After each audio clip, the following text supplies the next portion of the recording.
I was only broadcasting on Facebook. I apologize for that. So if you're joining us on Facebook, you can text in your questions to us using the comment box.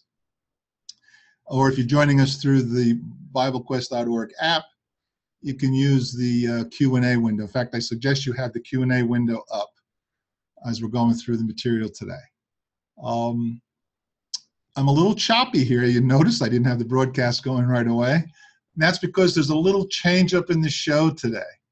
My three other panelists, Scott, Stephen, and Jeff, well, they're away this week, leaving me to fend for myself. Well, actually, I'm not completely by myself. Noah Andrews is in the background, filling in as our webcast engineer. And so Noah, he'll be helping us to keep things moving along smoothly. Noah is going to be monitoring the screens also for questions, whether you're coming in on Facebook or the app, so that any questions or comments coming in, he'll be popping in. So if you hear a voice or see a different face, it's Noah. Noah will be with us as well. Okay, so I just want to make sure, Noah, my screen is being shared, right? Yeah, you're good. Okay, I'll make sure everybody can see the screen. And that screen obviously is the question that I'm going to be asking with everybody today. Now I'm going to ask you the question, everyone in the audience, and I would like your feedback as we go through the material, because I'll give some answers, but I'll also leave some questions open. Is there evidence or proof to suggest that the resurrection of Jesus Christ actually occurred? In other words, as a historical event? Or is it something that people just have to, or choose to, accept as faith? In other words, one just has to believe it happened because that's what it says in the Bible, right? I mean, isn't that what we normally think? Now, don't misunderstand me. I do believe the Bible is the Word of God. It is the absolute truth, and it's the only source for truth. But in our society today, more and more people are claiming, actually they're not suggesting, they're actually claiming that the Bible is no longer valid. So how do you refute that? How do you refute that claim? If they're not going to accept it, then how are you going to show that Jesus was raised from the dead? Is it something like me against you and my belief against your belief? Actually, that won't get us anywhere with that mindset or that type of person. What I'd like to do, or rather what I do with that kind of discussion, is I'll use historical facts that no one can deny. Even a skeptic can't deny it. It's locked in. It's history. It's there. And plus, I'd like to use logic and reason, which the Creator has given us to see. I mean, it's part of the argument that Paul was making in the first chapter of Romans, and in regards to the Gentiles who didn't know God. So in our discussion, I will be referring to external historical evidence and facts, non-biblical documents that records information about Jesus and about Jesus' followers of the first century.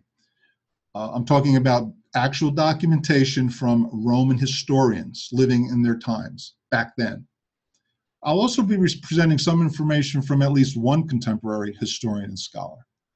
What I'm about to present to you for your consideration, by the way, is only a few bits and pieces from a series of lessons that I developed over the years, lessons that I presented in adult classes, in an adult classroom setting. This series, with all of that information, covers several weeks of study and discussion, depending on how many classes I would do in a single week. So obviously today we're only going to look at a few appetizers, for lack of a better word. So during the time we have today, I hope that I spark a few questions from you in the audience. So please text in your questions and your comments. And Noah will be right there making those comments available and questions. Now, before I get to some of that external evidence, the historical evidence that I was talking about, I do want to look at a few scriptures from a vantage point of making some logical sense of what the statement is being made in the scripture, and some understanding of the mindset, to some extent, of the first century Christians, Greeks and Gentiles, all categories. This is going to help set the table for when I bring the appetizers out that I mentioned before, if I can continue using that metaphor. So let me get started. In the book of Acts, in chapter 17, we learn that Paul was in Athens, Greece. He was waiting for Silas and Timothy, the great city of Athens, center of the Greek gods and the Greek philosophy. And you know, those of you who are familiar with Acts 17, as Paul walked about, he saw the city was full of what? Idols, these huge statues. I mean, I'm only showing you 4 there, but they're all over the place. And we also know from Acts 17:16, it bothered him. It provoked him. It really bothered him. But as he's going through the marketplace, the philosophers who were very religious and they worshiped these different gods, they heard Paul speaking, right, in the marketplace. And what did they ask him to do? They asked him, hey, come tell us what this new teaching is. What is this you're talking about? We want to hear more. Well, what was the new teaching? It was the resurrection of Christ. Where's my slides? I want to make sure I got the right slide there. Okay, there we go. The resurrection, yeah. Look in Acts 17 for a quick minute. Acts 17, let me read it. It's on my screen. The times of ignorance God overlooked, but now he commands all people everywhere to repent, because he has fixed a day on which he will judge the world in righteousness by a man whom he has appointed. And of this he has given assurance to all by raising him from the dead. The resurrection of Jesus Christ, according to Paul, was a physical, historical event, right? He said it was an assurance. What's an assurance? It's a proof. A proof of what? Of some future event. What is that event? It will be the righteous judgment of God. Okay? In order for something to be an assurance or a proof, the resurrection had to be a factual historical event when Paul was saying that. If not, Paul's words to those men would have no meaning, no basis. And that's what he's claiming in 31. Of this, that's the resurrection, he has given an assurance to all. I'm sorry, of this, that's the future event of the judgment. Of this, he has given an assurance to all by the fact of raising him from the dead.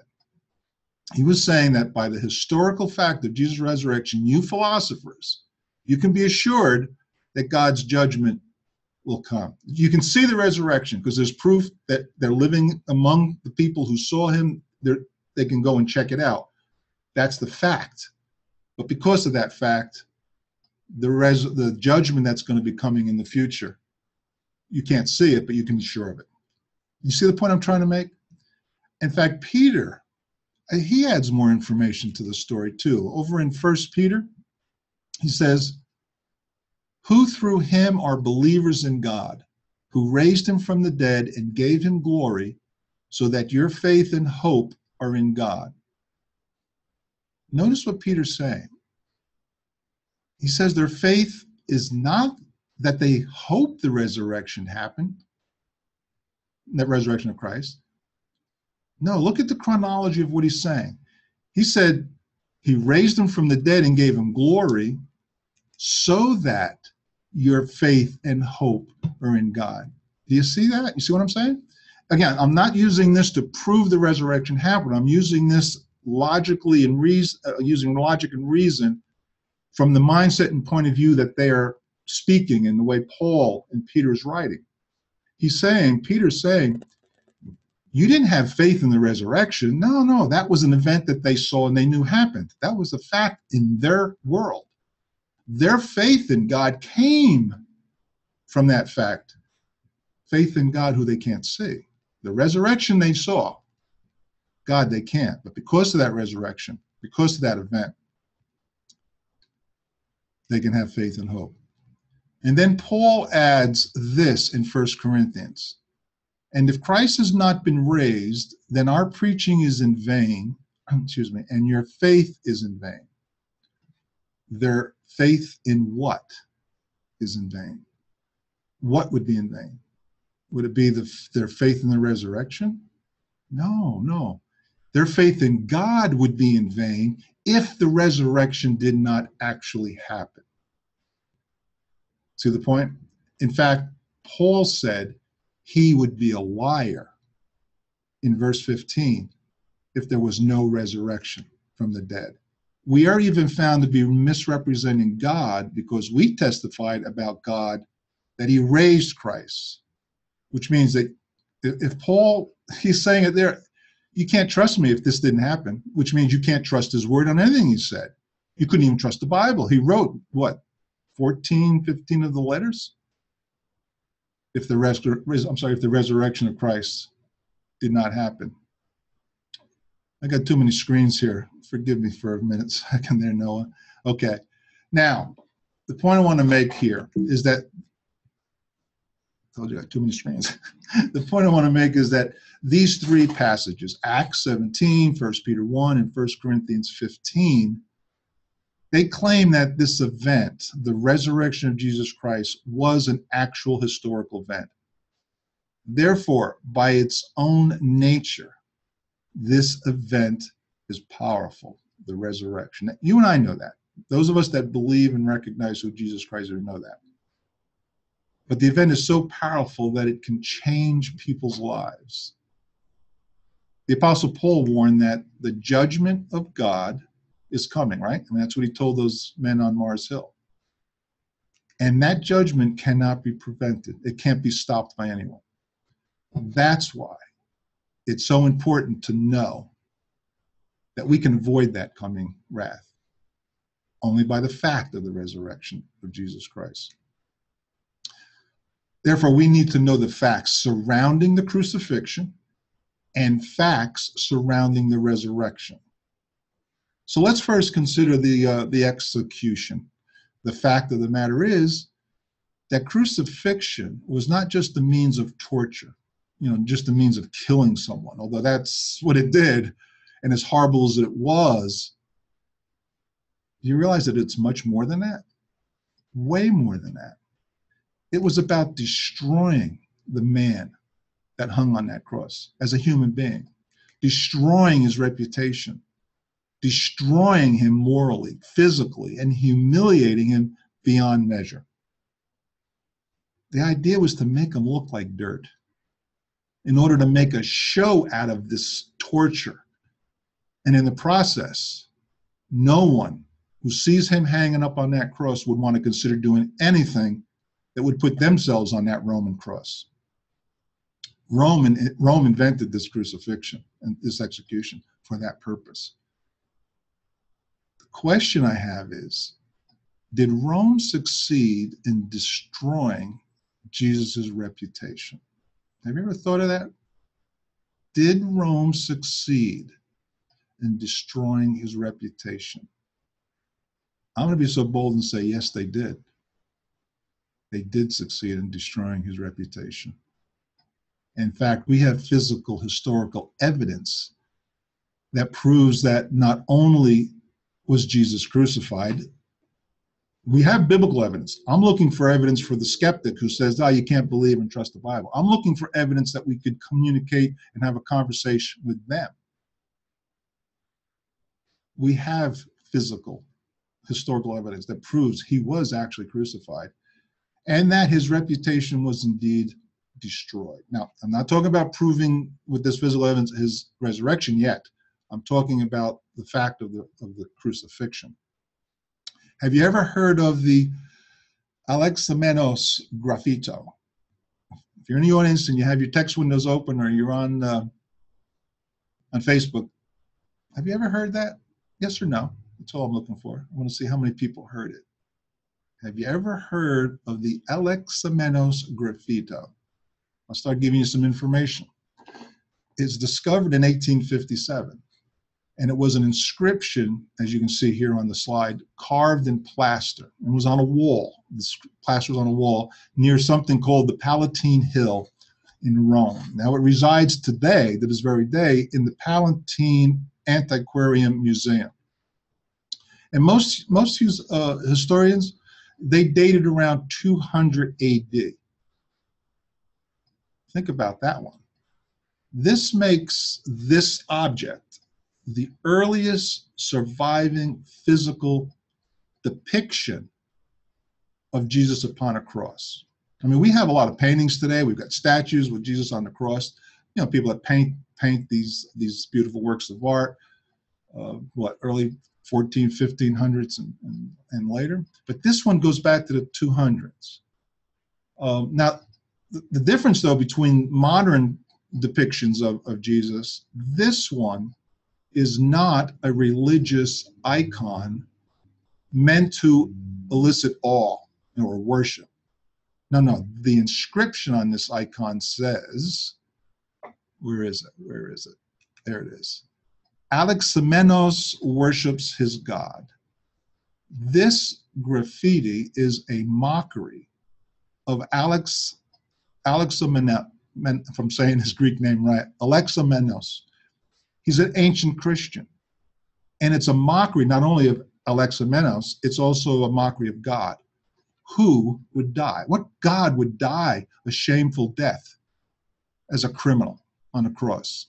Let me remove some of the dust. There's some background specks that was in that graffiti. Here they removed the archaeologist or whoever's controlling, whoever manages this art.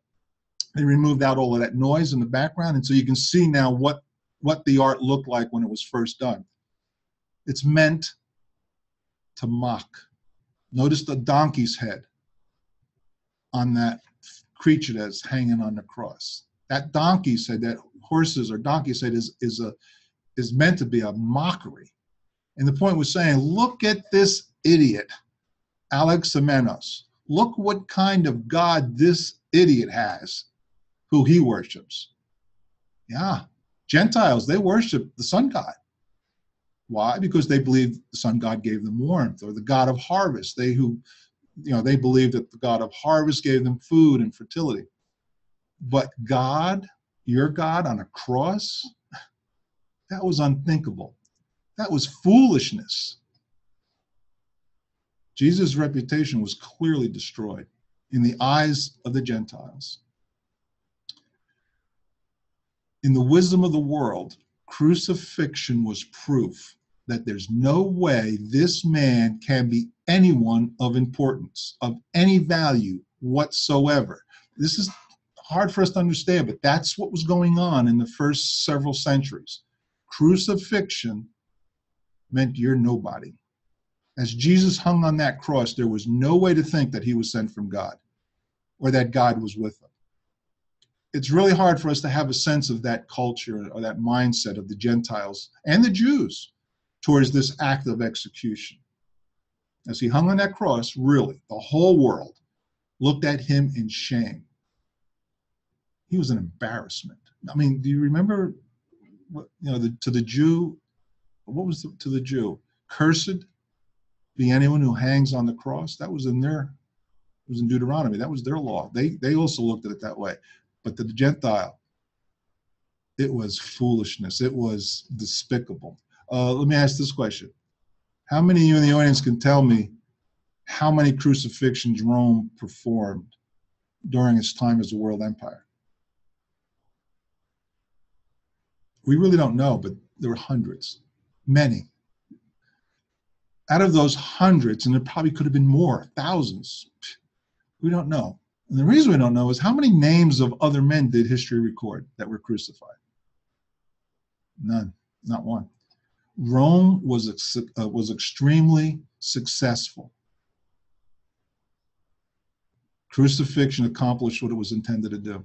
Destroy the man, destroy his reputation as if he never existed. This is so important to understand that as we try to look at evidence that shows that this event happened.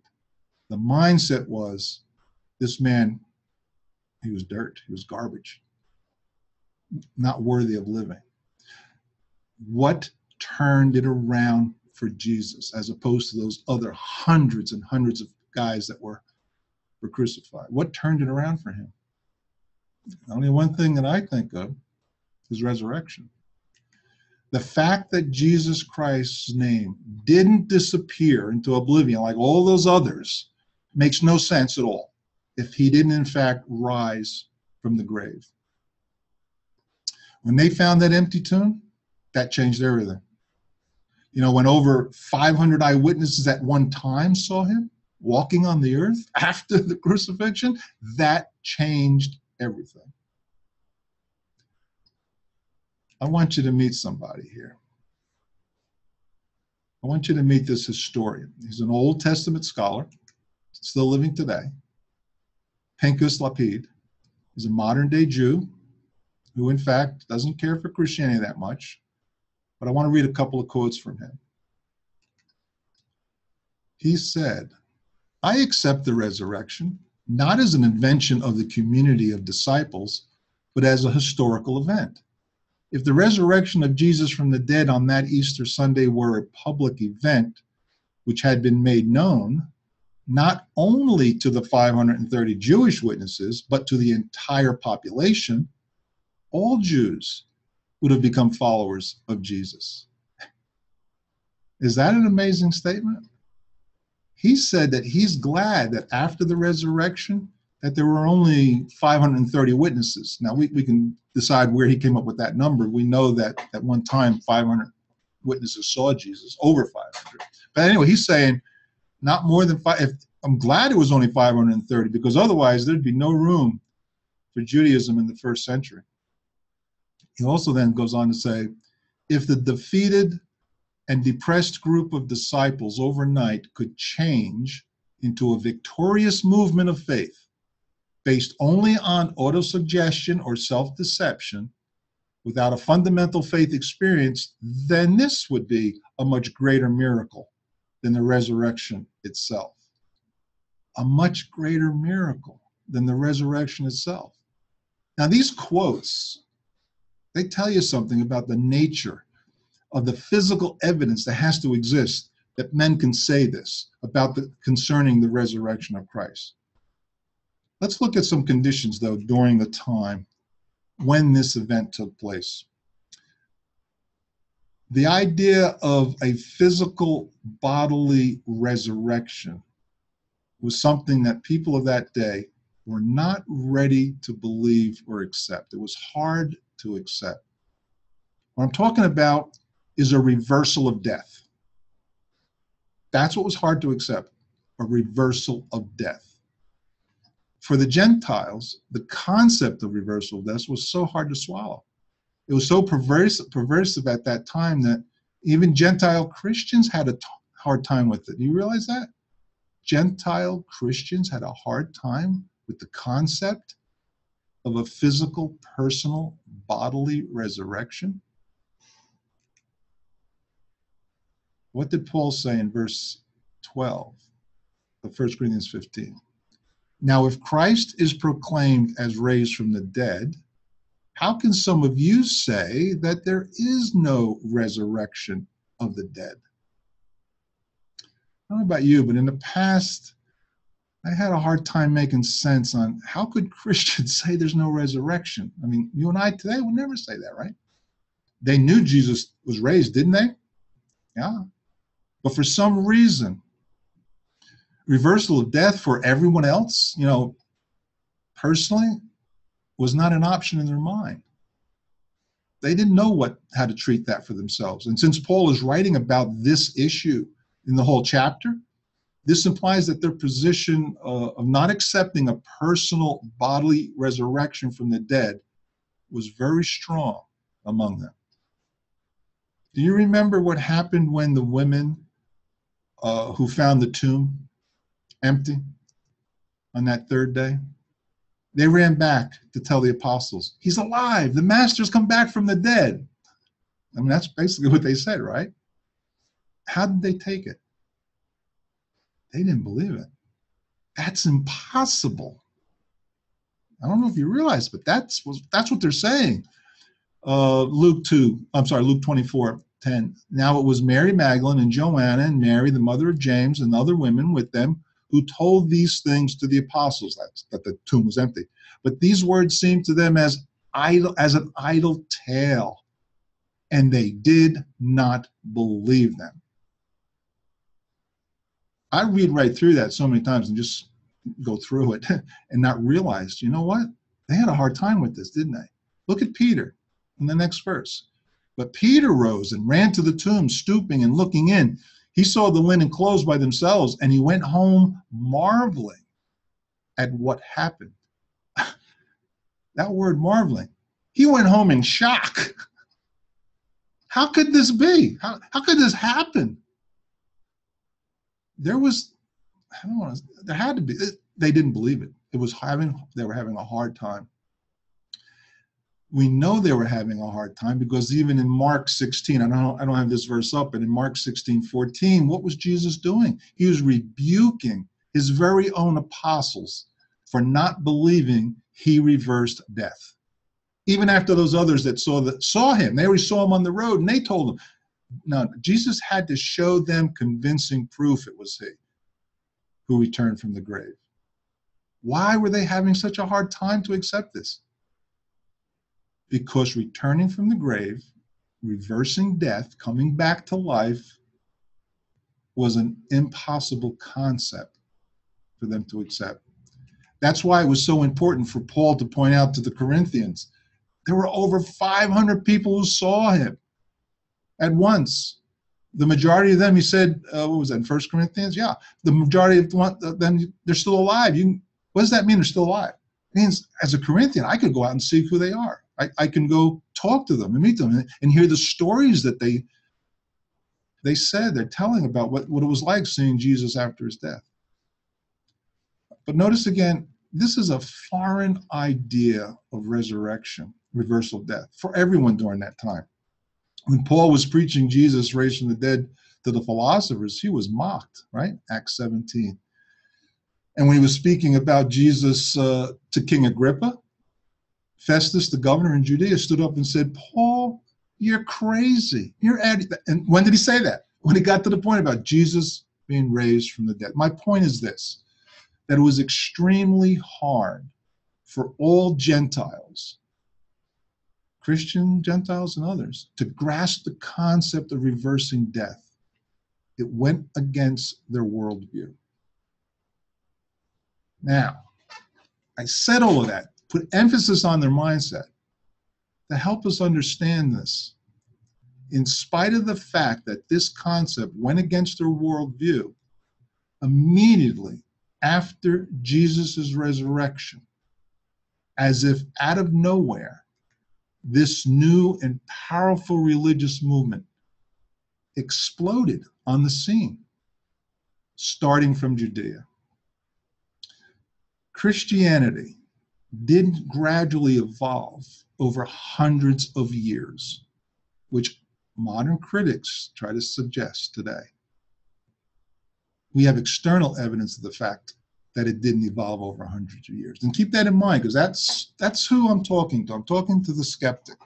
I'm talking to the non-believer who's not sure or doesn't believe it happened. Well, we're looking at this from the point of view of historical evidence and reason, looking at documents. Let's put aside our biases or our belief systems for a moment and let's just look at it bare. Just look at the raw evidence.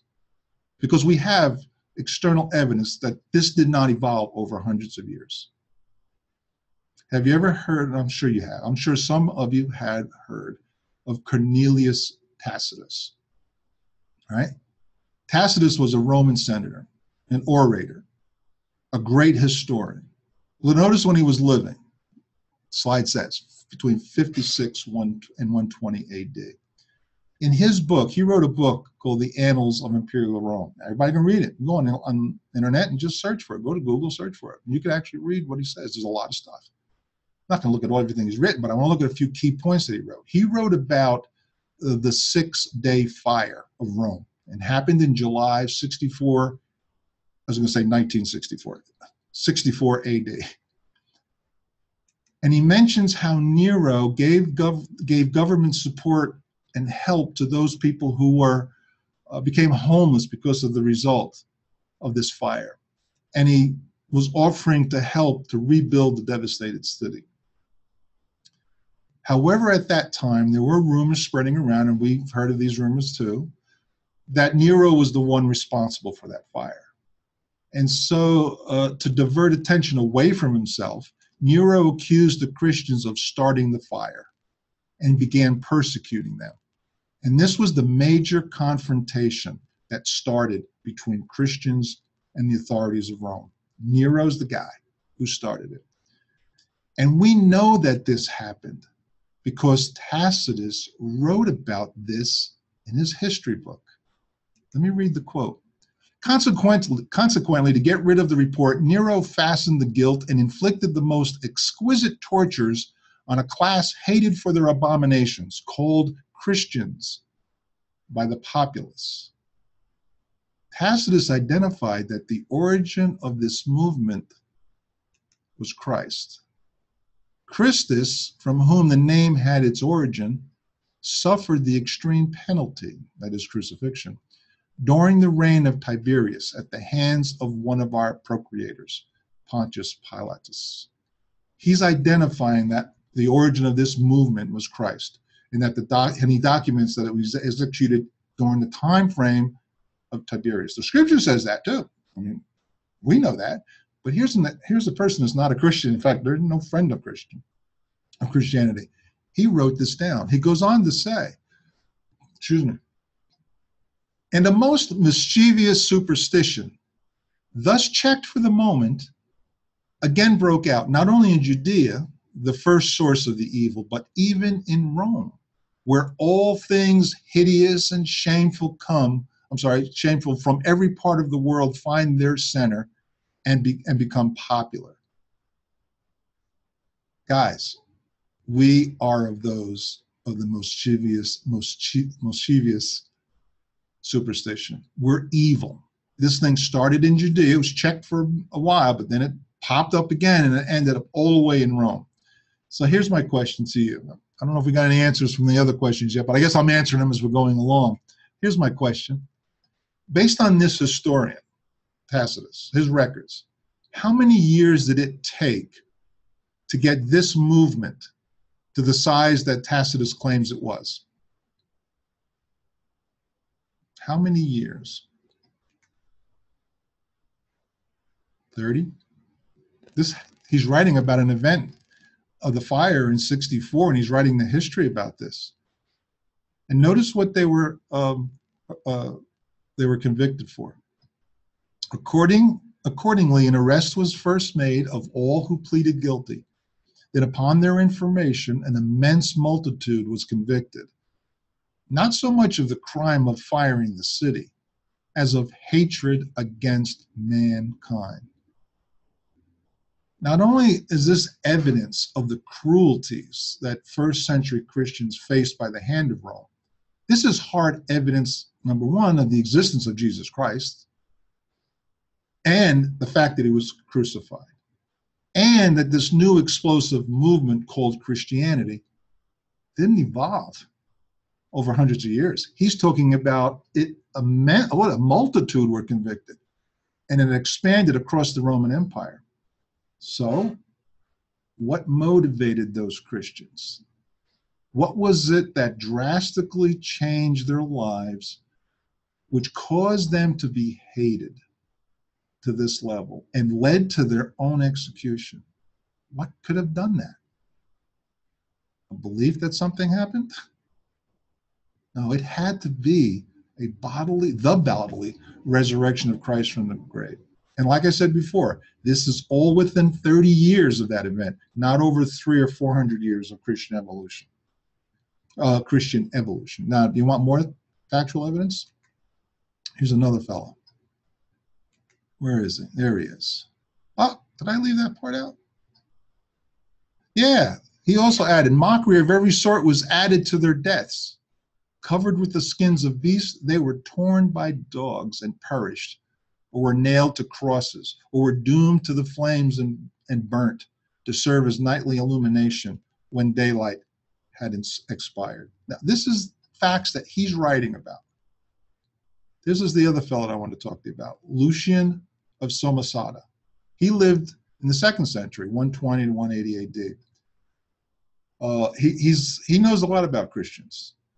His writings tell us what he recognizes that is common among them. In other words, what is the thing that identifies them as Christians? What is it that identifies you as a Christian if you're in the audience and you're a Christian? Is it the same thing that he recognizes about those Christians in the 2nd century? Let's read a quote. The Christians, worship a man to this day, the distinguished personage who introduced their novel rites and was crucified on that account. So he recognized that there's a man who Christians worship, who was crucified, and he's the one who started all of this. He's the one that introduced their strange rites. He says, you see, these misguided creatures start with the general conviction that they are immortal for all time, which explains the contempt of death and voluntary self-devotion, which are so common among them. Lucian considered them misguided creatures. But notice what he says about their mindset. They start with the general conviction of their immortal state. They start with it. What do critics tell us today? Critics today tell us that you become a Christian, you start learning this stuff, and over time you start realizing or believing that you're immortal, that you're going to live forever. No, Lucian was recognized the opposite. These guys started with that. That's what gave them their confidence to be able to die and suffer the way they did.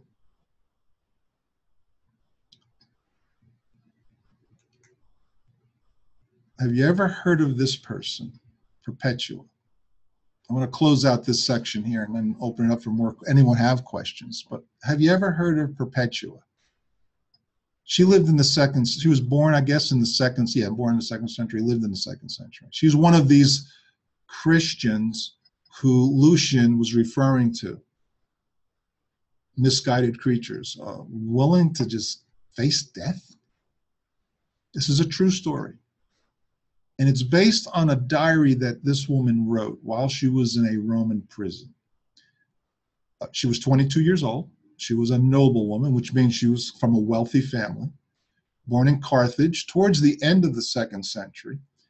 And in 2002, keep saying 2002, in 202 AD, Emperor Septimius Severus determined to eradicate this growing Christian movement. These Jesus followers were growing in leaps and bounds. He needed to stop it. Well, Perpetua was among the first to be arrested for refusing to deny Christ. She said, and this was a quote from her diary, to be called anything, it's impossible to be called anything than what I am, a Christian. Referring back to the painting, this painting, by the way, was inspired by the information that we have from her diary that she wrote while she was in prison. And you can see in this painting, there's several people surrounding Perpetua. And what they're doing is they're pleading with her, they're begging her. The young man next to her, on her right, is Hieronymus, the governor, who's similar in the office of Pontius Pilate. He doesn't want to kill her. He's pleading with her. Deny Christ. Make a sacrifice to the Roman God. And then she can go free. And the old man there sitting further to the right next to him, sitting down, the old man, that's her father. And he's pleading to her, daughter, have pity on me. Have pity on my gray head. Don't abandon me. Give up your pride. And the governor tells her, look at your father, Perpetua. What will happen to him after your death? Now, the other official on the right, on her left, it'd be her left, he's holding a document in his hand, and that's a document that she would have received as an official document, as others receive it, as evidence that her duties were paid to Rome. In other words, she sacrificed to their God, and she was officially okay. And but to her, offering this Roman sacrifice was not an option. No, to Perpetua, it was unthinkable to betray her Lord. And an interesting note that we find from her in her diaries that while she was in prison, waiting for her sentencing and all, she gave birth to a baby boy. And the governor's pleading with her. Think about your baby, Perpetua. What will happen to your son? And don't forget now, this is in the 2nd century, the beginning of the 2nd century. This was during a time when babies, you don't want a baby, you just throw them up in the garbage heap. There's no value to them if you didn't want them. And that's what he's trying to say to her. What's going to happen to him? She could have set herself free, but she chose and decided not to go free. She could have easily denied Christ by making that sacrifice to the Roman idol, and she could have saved her own life. However, she wanted to remain faithful to Christ. She did not want to mock him. She could have chosen freedom. But this day, she chose something else. The night before her execution, Perpetua gave her diary to another prisoner to finish it because she knew where she was going the next day. And she wanted him to finish the story, which included other Christian prisoners that day. And here's what he wrote in that diary. The day of their victory, referring to Perpetua and the other Christians, dawned. The day of their victory dawned, and they marched from prison to the amphitheater joyfully, as though they were going to heaven with calm faces, trembling, if at all, with joy rather than fear. What motivated these people? What motivated them? The truth is that when Christians were brought to trial by the most powerful government on the planet at that time, each one of them had a chance to spare their own life. All they had to do was deny Jesus Christ. Call the emperor Lord and make your sacrifice to the idol. In fact, you can keep both. You can believe in your God Christ, and you can believe in the Roman gods too. See, that's the way Rome said. They're very tolerant. You can believe everybody. But no, Christians, Perpetua in this case, and others with her, they couldn't do that. They said, no, Jesus is Lord. Instead, they chose to die like this. And we've seen these paintings. Oh, death, what comes to my mind is, oh, death, where is your sting? Where is your victory? Guys, this was the world in the first 200-300 years of Christianity. This is the world that these people lived in during that 1st, 2nd, and 3rd century. What motivated them?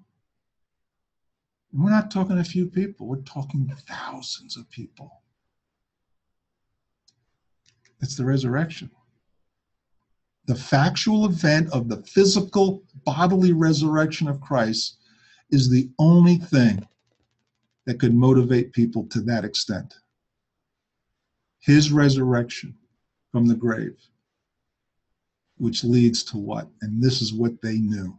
Because of that fact, it leads to eternal life. It leads to a life that will never end because he proved it. He proved it. That's what motivated them. Nothing else could motivate me. Nothing else could motivate them. All right, these are only a few of the, whoa, look at the time. What's going along so good here. Noah, you've been doing a good job here, keeping everything smooth. And I didn't realize the time was gone. But anyway, perfect timing. If anyone has any questions, I really want to hear from you. I know I gave out a lot of information. We did it in a short period of time, but I'll tell you, as I said before, this is only a few pieces, bits and pieces of the whole puzzle. There's a lot more information. And I enjoy talking about it, if you can't tell. And if anybody, by the way, is interested, if anyone in the audience would like to have an online dialogue, conversation, study course, I'll offer this online. Anyone can come in and let me know, and we'll do a course of all the material. There's a lot more. If you know other people that might be interested, let me know. Shoot me an email. My email address is drew@BibleQuest.org. Or just go to BibleQuest.org site and fill out the contact information in the comment box. Just say, hey, I'd like to go further with this information. What else is there? And let me know what times and days are good for you. And I'll make something work. We'll do it out. We'll figure it out. Oh, wow. I really am impressed with the history. I'm impressed with those people that I have a hard time identifying with, because I'm not facing those consequences. Not yet. It's just a different world for us. But that's what gives me the foundation, that I know it's this Christian movement is not made up. Any other questions? Noah, do you see anybody come in with any questions on the Facebook chat? Nope, no questions from Facebook. Unfortunately, I think we didn't have the notification go out, to a little glitch with how we did things. So our Facebook viewership has been low today. But okay, yeah, because Stephen's not here, as I mentioned earlier in the program. We normally would broadcast live from his Facebook page, which he has a lot of people following us, and also then from the BibleQuest.org app. Today was just from the app and the BibleQuest.org Facebook page, the actual Facebook page. So if you're in the audience and you're getting to see this, whether it's on Facebook in any form, go to our Facebook page, like it, spread the word. Let's help us get more information out there. Help us to find more people that is interested in this type of material, and let's have some dialogue. Let's see. I don't think I left anything else out as we're closing out, did I, Noah? I don't believe so. Well, I want to thank everybody for joining us. I want to thank everybody that comes in every week, and any of you new people that come in. And we want to invite you back next week at Tuesday at 2 p.m. Eastern Time. And my other panelists will be in. And if this raised any questions you want to ask them during the week, let us know what questions you have, and we'll address them next week as well. Thank you very much for everybody. I think that's all. And I'll know what? I guess I can just end it right here, right? Absolutely. Yeah. Somebody's got, yeah, there it is. Okay. Thanks a lot for your help, Noah. Take care, everybody. Bye. Bye.